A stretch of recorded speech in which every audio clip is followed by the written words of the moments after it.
Semoga salam Allah dilimpahkan untuk Nabi kita Muhammad sallallahu alaihi wasallam beserta keluarga, sahabat dan pengikut beliau sepanjang zaman. Jamaah rahimakumullah, pada pekan yang lalu kita mulai masuk kepada 8 faidah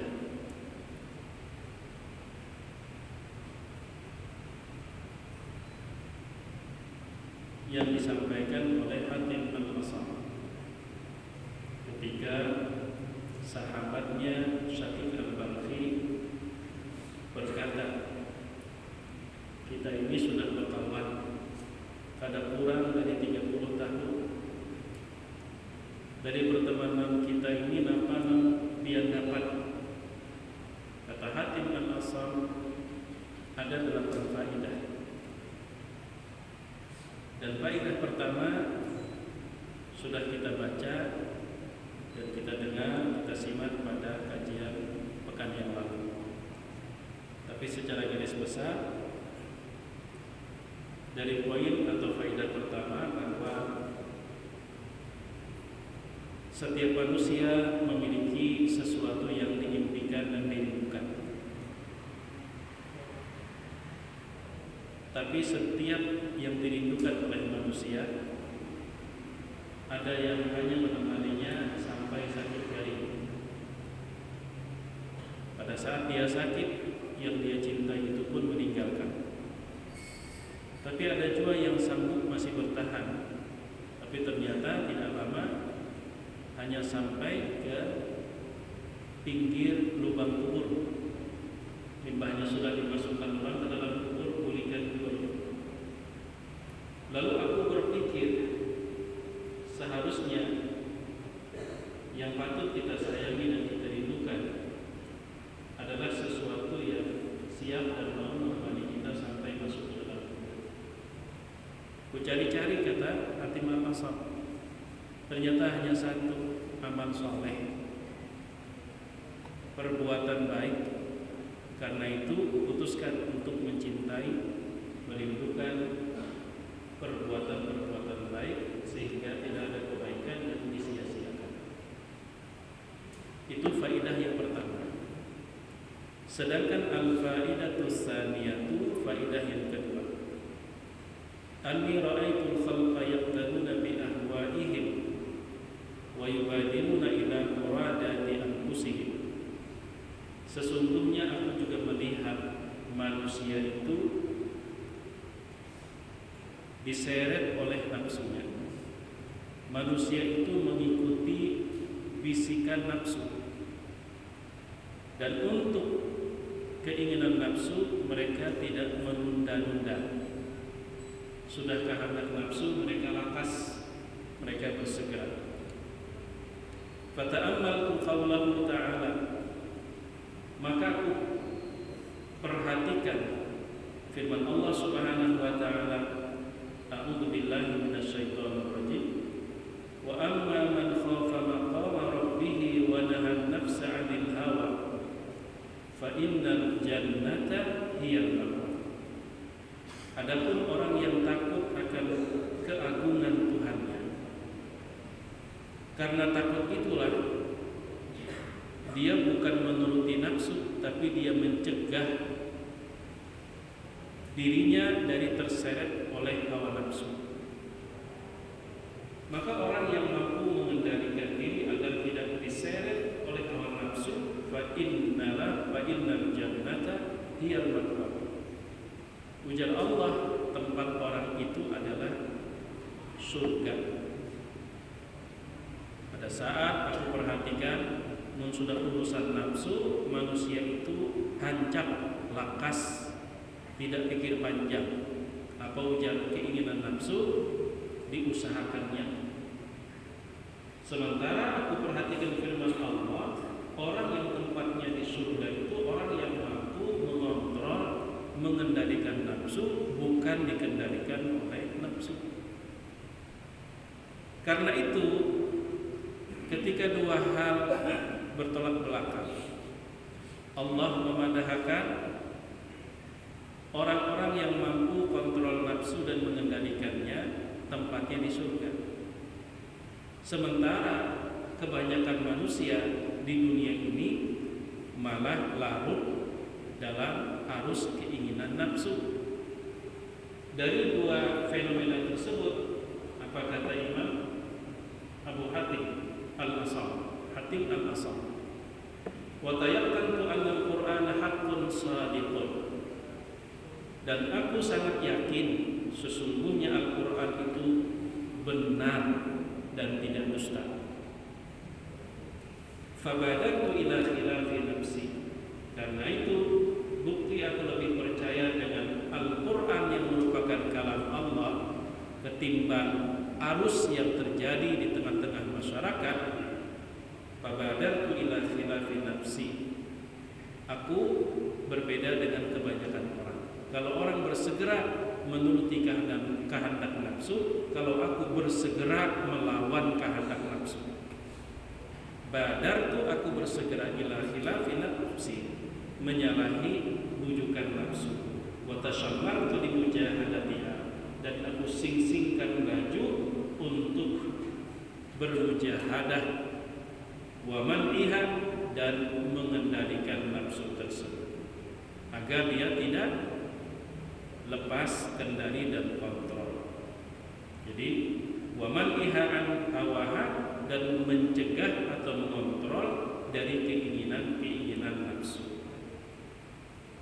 Hatta hingga nafsu tersebut irtadat li ta'atillah, hingga nafsu itu kalah, lalu nafsu itu menjadi pendorong untuk taat kepada Allah Subhanahu wa taala, wal qadat, dan tidak melawan terhadap arahan yang aku giring nafsu tersebut.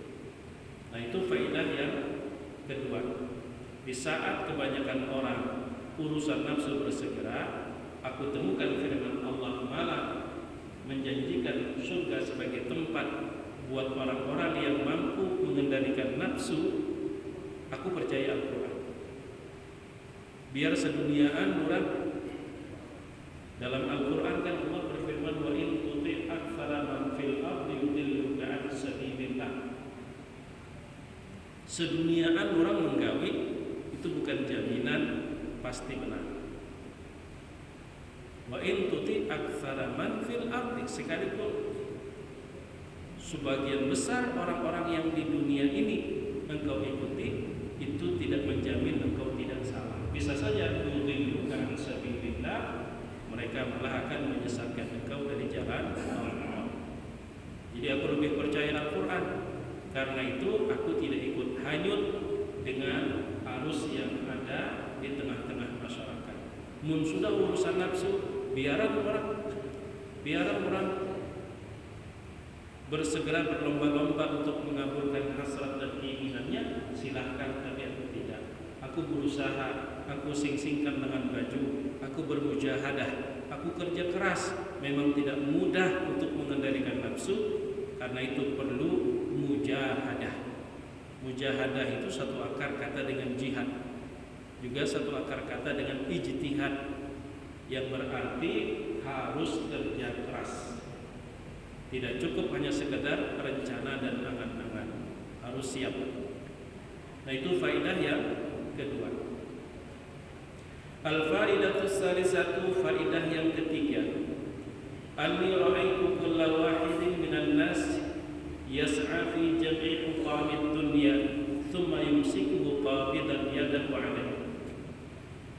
Anni ra'aitu, sesungguhnya aku juga melihat, kulla wahidin minan nas, setiap orang, yas'a, bekerja, berusaha, fi jam'i uqamid dunya, untuk mengumpulkan puing-puing dunia.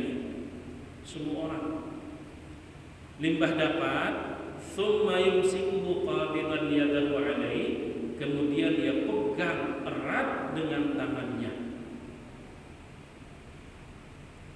Dia pegang dengan erat, seakan-akan dia khawatir, takut apa yang sudah didapatkan akan hilang. pisit mengikuti. Fata'ammaltu fi qawlihi ta'ala,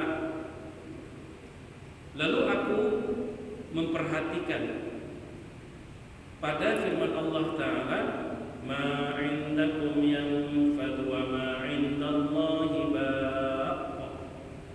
Apapun yang ada pada kamu itu pasti sirna, ya Allah. Wa ma 'indallahi baq, sedangkan apa yang ada di sisi Allah itulah yang kekal. Jadi pada saat kuperhatikan setiap orang itu banting tulang, kerja keras mati-matian untuk mengumpulkan puing-puing dunia, limbah dapat diikutinya pisit luar biasa karena takut hilang. Sementara aku temukan firman Allah menyatakan apa yang ada pada kamu itu tidak kekal. Sementara apa yang ada di sisi Allah itulah yang tidak hancur. Jadi dua hal yang bertolak belakang. Nah, kayak diikuti pisit-pisit itunya kata mau hilang. Nah, kayak dipegang erat-erat itu membuatnya abadi. Itulah sikap manusia. Padahal Allah berfirman, apa yang ada pada kamu tidak ada yang abadi. Sementara apa yang ada di sisi Allah itulah yang kekal. Fabadaltu mahsuli minad dunya, maka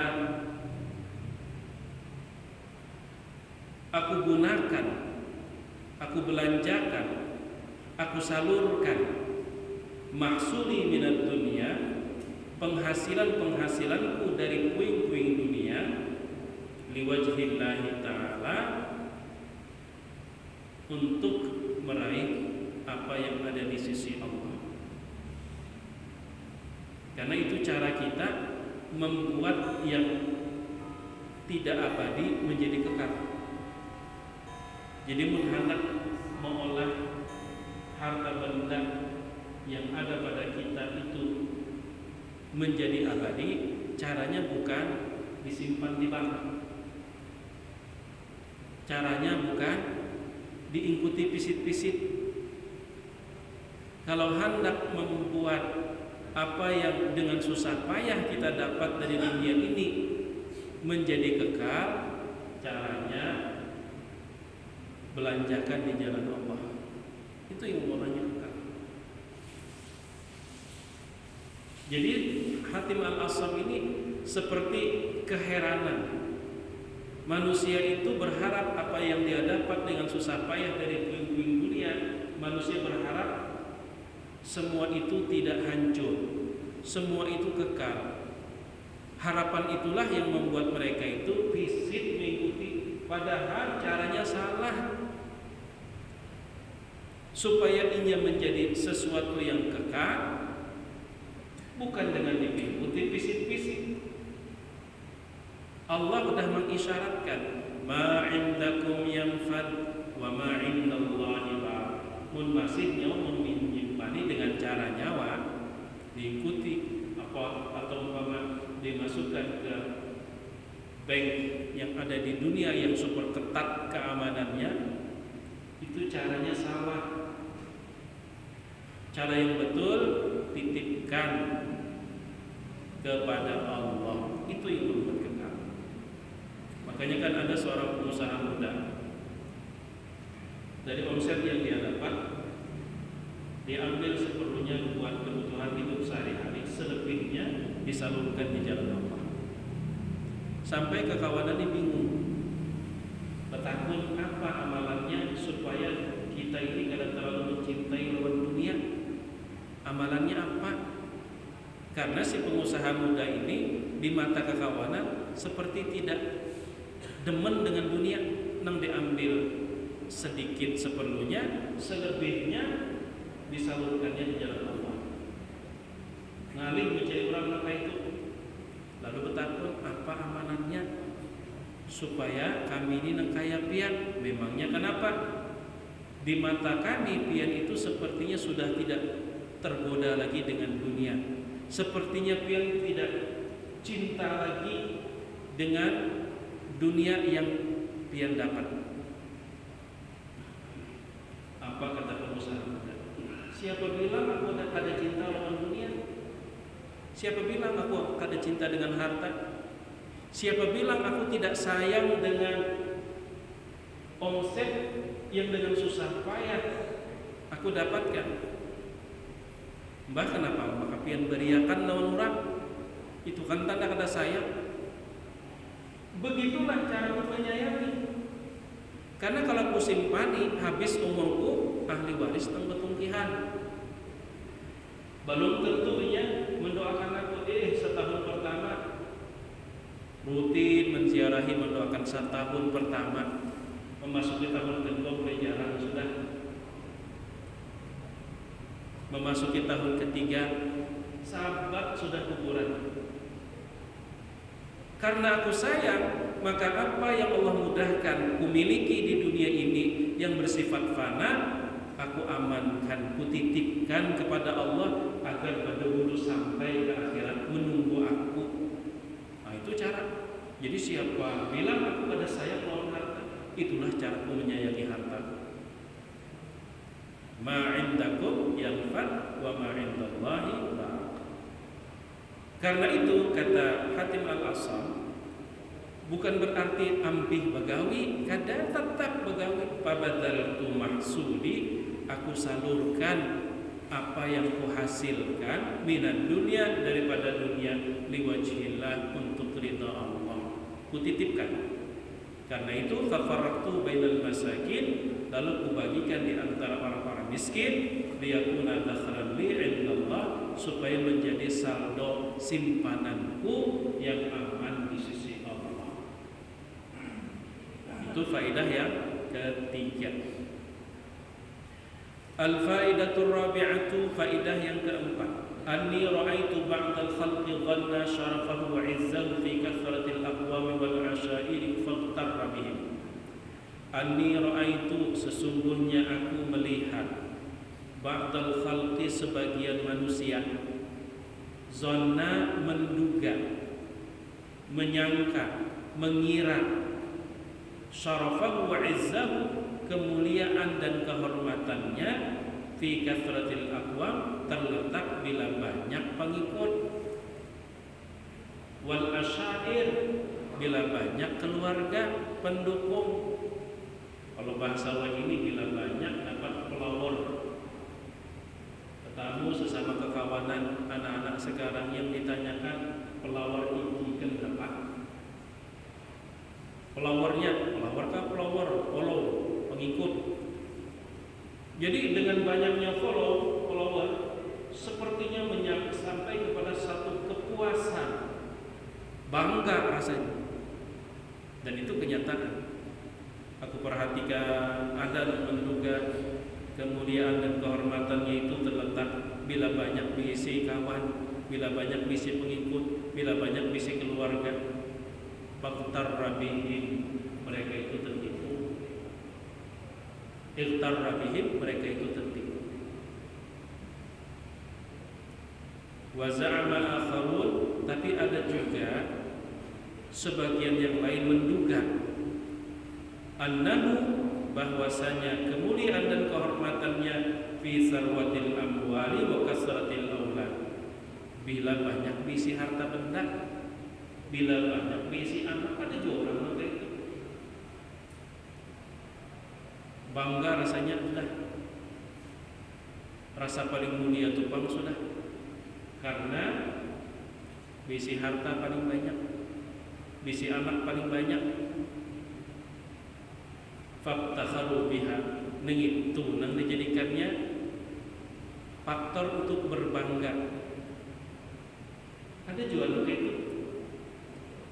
Wa hasiba ba'dhum, sementara menduga sebagian yang lain, asyarafa wal izzah, kemuliaan dan kehormatan dan kemuliaan, fi ghasbi amwalin nas, kalau mampu menghisap kekayaan orang lain. unda aja anak penyuginya, anak lain jadi anak buah unda beratan. Ada juga orang kayak itu, puas rasanya hatinya kayak itu, melihat usahanya itu bisa mematikan usaha-usaha orang lain. Ada juga kepuasannya di situ. Bahkan wazalmihim wasafki dimaihim, ketika dengan leluasa bisa berbuat zalim tanpa ada yang berani mengadili. Wasafki dimaihim, bahkan sanggup menumpahkan darah. Kadang-kadang kau mengadili, semua bongkar, puas rasanya. Ada juga orang begitu. Kepuasan hatinya bila orang kadang-kadang waninya bersuara pina lantangnya sedikit penjara tak? Ada juga orang kepuasannya di situ. Ujar Hakim Al-Asam. Wa'taqadat ta'ifatun, sementara ada juga yang berkeyakinan, ta'ifah itu sekelompok orang, anna syarafa wal izza, bahwa kehormatan dan kemuliaan itu fi itlafil mali wa israfi wa tadbirihi, terletak pada itlafil mal, menghambur-hamburkan harta, wa israfihi, itu sama menggunakan secara berlebih-lebihan, wa tadbirihi, dan menggunakan untuk sesuatu yang tidak bermanfaat. 200-300 juta itu kecil, asal terlaksana acara pernikahan lagi, padahal manfaatnya terutama akhirat kadang-kadang, tapi bangga rasanya. Apalagi sambil dimintai sambutan, karena sebagai penyokong dana dimintailah sambutan. Rasanya rasa paling terhormat saat itu, padahal kegiatan yang diadakan bukan kegiatan yang bermanfaat. Tapi negara manusia ada rasa kepuasannya di situ ada. Bila wani menghambur-hamburkan harta. Ya salah satunya kadang-kadang balelang nang kadeda, manfaatnya hanya sekedar undan paling wani menawar harga tertinggi. Padahal menukar umpama bandan harganya, dan lelang itu tujuannya bukan untuk akhirat, hanya gengsi-gengsian. Masya Allah. Tapi memang kenyataan ada manusia yang kayak itu. Wa ta'ammaltu fi qaulihi ta'ala, lalu kuperhatikan pada firman Allah. Saat semua orang punya versi dan punya cara untuk mendapatkan kepuasan hati. Ada puas rasanya bila banyak pengikut. Ada puas rasanya bila banyak mengisi aset. Mobil berkoleksi, mobil mahal-mahal, patah pakai kada bayar pajaknya tiap tahun, maka kada keturungan. Kalau menukar sebiji mobil bayar pajaknya, padahal tak pakai kada, baandakannya di garasi. Ada juga orang memang hobi. Ada juga kita memaksakan hobi orang. Ada juga wali menukar burung dia 6 sampai 15 juta, menang kontes. Ada juga hobinya. Membuka mata belum apa-apa, tapi kesimpulannya burung dibandingnya. Ada juga begitu rasanya puas. Lalu kuperhatikan firman Allah, inna akramakum indallahi atqakum, sesungguhnya yang paling mulia di antara kamu di sisi Allah bukan yang paling sugih, bukan yang paling banyak hartanya, bukan yang paling berkuasa, bukan yang paling banyak followernya, bukan yang paling wani sehingga bila menzalimi orang tidak ada yang berani untuk menggugatnya, bukan itu. Tapi yang paling mulia di sisi Allah adalah yang paling bertakwa. Aku kena kayak orang juga, ujar Hatim Al-Asam, ada hasrat untuk memiliki kemuliaan, ada hasrat untuk mendapatkan kehormatan. Tapi aku tidak memilih cara-cara mereka, karena aku percaya Al-Quran. Maka aku pilihlah bakhtartut taqwa. Aku pilih ketakwaan itu jalan untuk menjadi dan mendapatkan kemuliaan dan kehormatan. Wa'taqadtu, dan aku yakin sekali annal Qur'ana haqqun shadiqun, bahwasanya Al-Qur'an itu benar dan tidak bohong. Wa dhannahum, dan aku yakin dugaan asumsi-asumsi wa hisbanahum, asumsi-asumsi mereka kullaha, semua itu batilun zailun, batil dan semu. Nang merasa puas tadi bilanya banyak harta, nang merasa puas bila banyak follower, nang merasa puas bila kurang kadang-kadang waninya, nang merasa puas tadi bila wani maha bisakan menghambur-hamburkan harta. Silahkan, aku kan sama juga hendak juga dapat kemuliaan, tapi Allah memandangkan caranya kadang-kadang itu caranya dengan bertakwa kepada Allah, maka mulia. Nah, itu yang keempat. Al-faidatul khamisatu, faidah yang kelima. Anni ra'aitun nasa yadhummu ba'duhum ba'dha wa yaqtabu ba'duhum ba'dha. Sesungguhnya aku melihat manusia itu yadhummu ba'duhum ba'dha, satu sama lain suka mencela. Manusia itu satu sama lain suka mencela. Wa yaqtabu ba'duhum ba'dha, satu sama lain katuju menggibah, katuju memander. Kenapa jadi orang ini? Manusia ini kuperhatikan katuju satu sama lain mencela, katuju satu sama lain menggibah. Fawajadtu dzalika minal hasan. Ku coba cari alasan penyebabnya. Oh, ternyata nang ketujuh mencela, nang ketujuh menggibah itu lantaran ada sifat hasad di dalam hatinya. Iri. Ada sifat iri di dalam hatinya. Apakah filmal, apakah menyangkut harta? Bila berkisah tentang kesugihan seseorang, nyawa tahu aja sugih itu tahu aja. Berjual kain di pasar nyawa menarik tahu. Nah, ditarik ke bihilmat dulu, hanya diantar ke meteran. Nah, nyawa tahunya sugih. Menyambut orang, nyawa tahulah anaknya itu berprestasi. Kenapa? Guru disokoknya. Maka bahasanya halus, menyumbang. Nyawa tahulah anaknya itu lulus di fakultas kedokteran. Kenapa? Karena dia sanggup menyumbang 1 M. Memandang orang lain. Apa yang mendorong ketujuh memandang itu? Karena ada iri dengki di hati. Itu sebabnya. Ada iri dengki di hati. Yang tahulah dirinya itu sibuk bahasanya pakai pelet, pakai jambi-jambi. Yang tahulah usahanya itu lancar.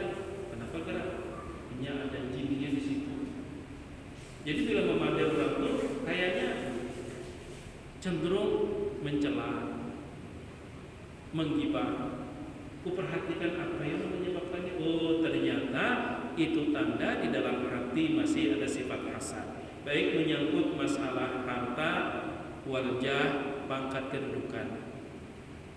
Yang tahu lah ini tuh dapat promosi, naik pangkat, jabatan, tahu lah juga. Tidak tahu. Ini hakun menjilat kawan-kawan. Menggibah.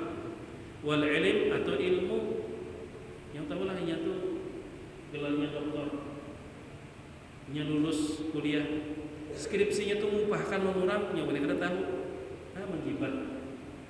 Fata'ammaltu fi qaulihi ta'ala, lalu aku perhatikan firman Allah, nahnu qasamna bainahum ma'isyatan fil hayatid dunya. Kamilah yang telah membagi. Kami je Allah. Napa nyawa kada terima kah? Sampai bucak begitu. Si A mudah-mudahkan naik pangkat, unda memudahkan, nyawa pander, nyawa kada terima. Si B unda muruskan usahanya, unda nyawa pander, nyawa kada terima kan. Nahnu qasamna bainahum ma'isyatahum, kamilah yang membagi ujar Allah di antara mereka ma'isyatahum, nasib hidup fil hayati dunia, dalam kehidupan dunia. Pernah juga ini ulun angkat sebelum kita baca kitab. Bisi anak buah dulu, limbahnya sudah hampir jadi anak buah, 10-15 tahun terdapat sekalinya pengusaha besar, lalu mengucap, padahal bahari anak buah mudanya sugi mana ini memang masalah buat pian. Apakah orang dulunya anak buah pian kada boleh jadi orang sukses? Siapa yang mulanya sukses? Allah yang memberikan garis hidup. Kenapa pian kayak sulit menerima kenyataan? Padahal sugi muda padanya muhabbu masunda dapat hidup di sing puasa, udah makan belum dapat apa? Memang masalah buat pian. Gara-garanya kada bungas, kada pantasnya dapat bini di itu, sementara pian. Itulah perilaku si Qabil. Karena sakit hati, pernikahan silang anak Nabi Adam, Qabil dan Habil. Si Habil ini kebetulan Sayyidah Hawa itu lahir rata-rata kembar pengantin, laki bini laki bini laki. Nasib Habil lahir berpasangan dengan saudara kembarnya perempuan, kebetulan paras muka dan warna kulit agak gelap. Si Qabil tampan, saudari kembarnya pun juga cantik dan warna kulit cerah. Karena aturan kawin silang, karena penduduk dunia pada saat itu masih sedikit, aturan kawin silang kada terima. Si Qabil masa udah ganteng dia dapat muda itu, injonang sakit hati. Gara-gara sakit hati itu berujung Qabil membunuh hati.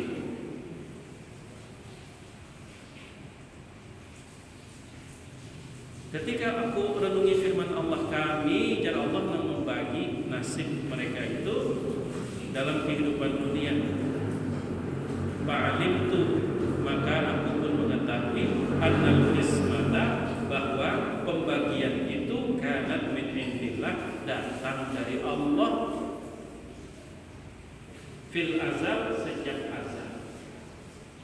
Nah, limbahku sadari sama orang tuh lahir dalam keadaan kekurangan, ini kedahandak sebenarnya cacat, keterbelakangan mental, ini kedahandak, maka jangan kita memandangnya seperti hina dan rendah.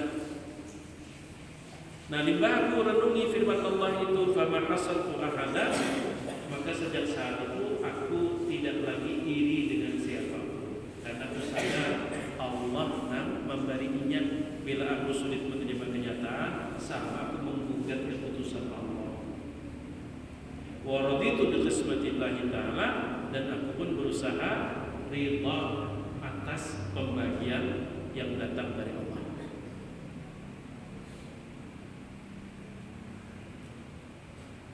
Bersyukur terhadap nikmat, langkah awalnya adalah memandang Allah pada nikmat tersebut. Dan memang Nabi Daud alaihissalam pernah bertanya, ya Rabb, kaifa asykuruk? Bagaimana ya Allah aku bisa bersyukur kepada Engkau? Apa kata Allah? Tazkurni, dengan mengingat aku. Idza dzakartani syakartani wa idza nasitani kafartani. Ketika engkau mengingat aku pada nikmat, maka ketika itu engkau bersyukur kepadaku. Ketika engkau lupa kepadaku dari sebuah nikmat, berarti disitulah engkau telah kufur kepadaku. Maka awal daripada syukur adalah mengingat Allah pada setiap nikmat yang ada. Qarun itu tidak mengingat Allah saat orang kagum dengan kekayaannya. Apa? Innama utituhu ala ilm. Karena unda pintar, mau sugih nya unda cangkal, unda wani berisiko, makanya unda sugih. Nah, itu lupa dengan Allah. Qarun ya seperti itu. Kenapa nyawa sugih? Alhamdulillah Allah mengolahkan jalurnya unda cangkal juga.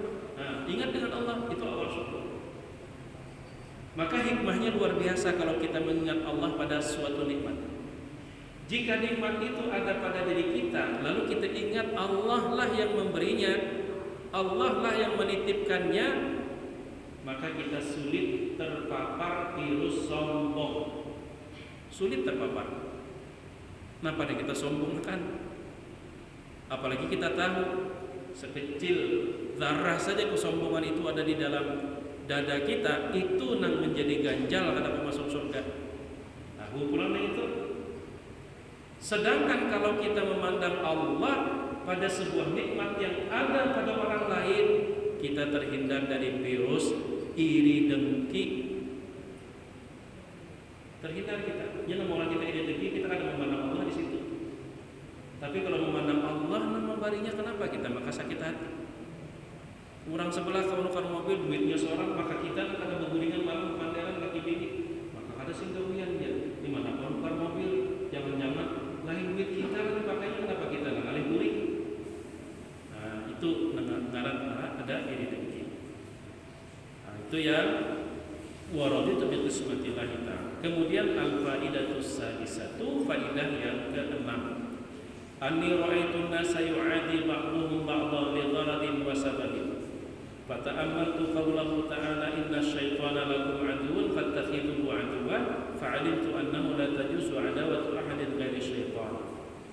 Anni ra'aitu, sesungguhnya aku melihat an-nasa manusia yu'adi ba'duhum ba'dha, satu sama lain saling bermusuhan, kadang mau akur, beda partai bakalahi, beda calon bakalahi, beda pilihan bakalahi, ada mau akur, beda pendapat bakalahi, sikung bukunut sikung kada bertaburan. Aku perhatikan punya hati al-asam manusia itu yu'adi ba'duhum ba'dha, satu sama lain saling bermusuhan, li gharadin wa sababin, karena satu tujuan atau satu sebab. Jadi ada negara-negara beda partai bakalahi, beda calon yang diusung bakalahi, beda pendapat bakalahi. Fata'ammaltu, maka aku perhatikan qaulahu ta'ala, firman Allah, inna syaitana lakum adu, sesungguhnya syaitan itulah yang hanya boleh dan harus kamu jadikan musuh. Fattakhidhuhu aduwwa, kalau memang nyawa nak menjadi musuh, syaitan musuh nyawa. Mun sesama muslim bakalahi salah alamat. Allah sudah memadahkan nyawa itu rasanya kada nyaman juga hidup pun kada bisa musuh, setan musuh nyawa. Nyata-nyata sudah fattakhidhuhu aduwwa, jadikanlah syaitan itu sebagai musuh. Ini kata setan dikawani, sesama muslim dimusuhi. Apalagi muncul sebuah ungkapan demi kepentingan politik setan pun jadi kawan. Nah, sudah nangka itu lah ya, setan pun jadi kawan. Jadi Allah mengatakan fattakhidhu fa'alimtu, maka aku pun tahu annahu la tajuzu, bahwa sesungguhnya tidak boleh adawatu ahadin, memusuhi siapapun ghairi syaitan, selain setan. Nyata-nyata musuh dikawani, nyata-nyata kada boleh dimusuhi malah dimusuhi. Itu faedah yang ke-6. Adapun faedah yang ke-7, karena terdengar sudah suara Isya, Karim insyaallah nanti akan kita lanjut pada pertemuan kita berikutnya. Semoga panjang umur, sehat walafiat, dan selalu dimudahkan untuk berbuat taat dan ibadah kepada Allah, memperbanyak kebaikan. Jika ada dosa dan kesalahan, mudah-mudahan diampuni Allah Subhanahu wa taala. Ala hadhihi niyyah wa ala alihi salafun salih. Al-Fatihah. A'udzu billahi minasyaitonir rajim. Bismillahirrahmanirrahim. Alhamdulillahirabbil alamin arrahmanir rahim maliki yaumiddin iyyaka na'budu wa iyyaka nasta'in ihdinas siratal mustaqim siratal ladzina an'amta 'alaihim ghairil maghdubi 'alaihim waladdallin. Bismillahirrahmanirrahim. Alhamdulillahirabbil alamin. Allahumma shalli wa